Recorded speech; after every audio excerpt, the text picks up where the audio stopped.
Hello, my fellow Kenyans. Habari zenu wa Kenya wenzangu. I'm Gakonga, the coach and the pioneer of Vision Total Football Kenya. Habari zenu wa Kenya wenzangu. My fellow Kenyans.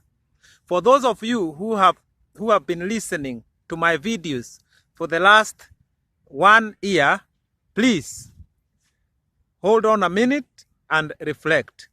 What have I said in regard to our football that has not happened? Everything I have been saying has come to be.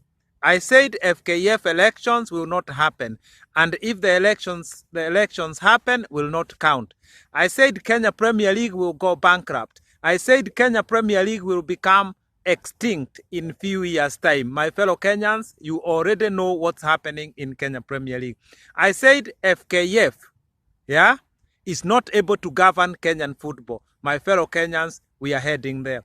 I said FKF election rules were not good. They were designed to lock individuals, and there was not enough thought put in those election rules so that football elections can be democratic. Now you see where we are. Elections at the grassroots level happened a while ago, last month. Now you know those elections have been cancelled by the Sports Dispute Tribunal. That meaning that FKF elections that happened a while ago does not exist, and those who are elected, they are not recognized anymore, despite all that exercise across the country. But the main question is this: how did we get here? How we got here, for those of you who have not had a chance to find out how, is because FKF had been asked by Sports Dispute Tribunal not to conduct elections. So a hearing was pending. But what happened? FKF went ahead, and the FKF electoral body conducted the elections when the hearing was pending.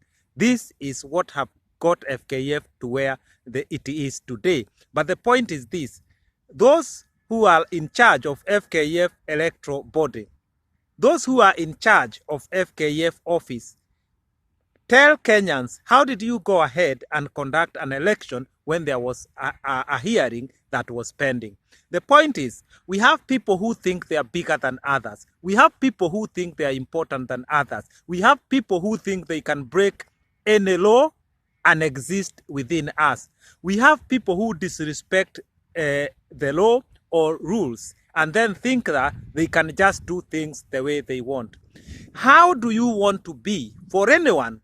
How can you claim you want to be a football president in Kenya when you know that any rules or any law that is supposed to be respected, you choose to disrespect? Then going down, how can you show leadership? How can you show that it is important to follow rules and laws? Rules and laws. It's so important to obey and to follow, so that you are a role model for the rest.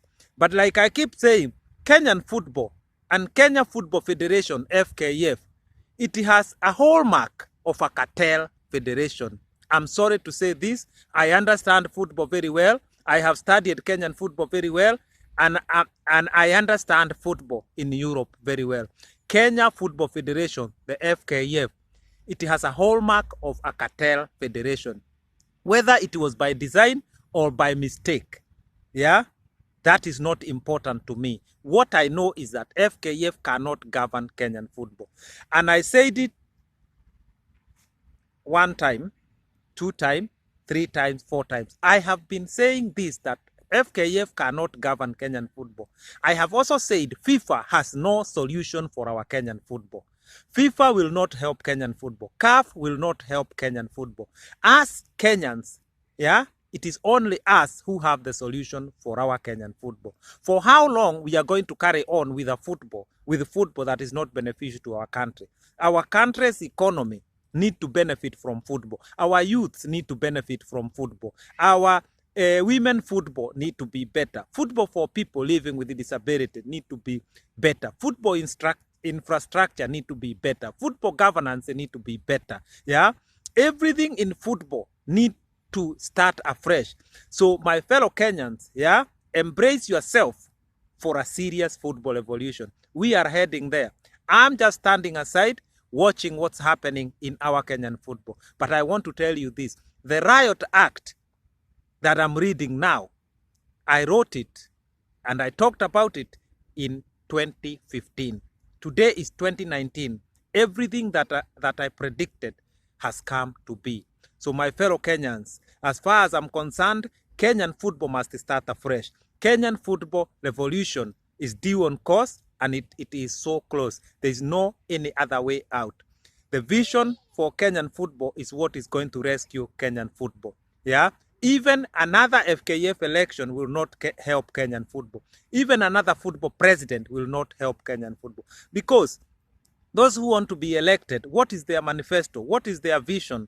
Why can't they come out and say, this is what we are going to do for our Kenyan football? People keep saying the electoral rules are bad. But yes, what is your vision for our Kenyan football? My fellow Kenyans, embrace yourself for a total football revolution in Kenya. That's the only way forward.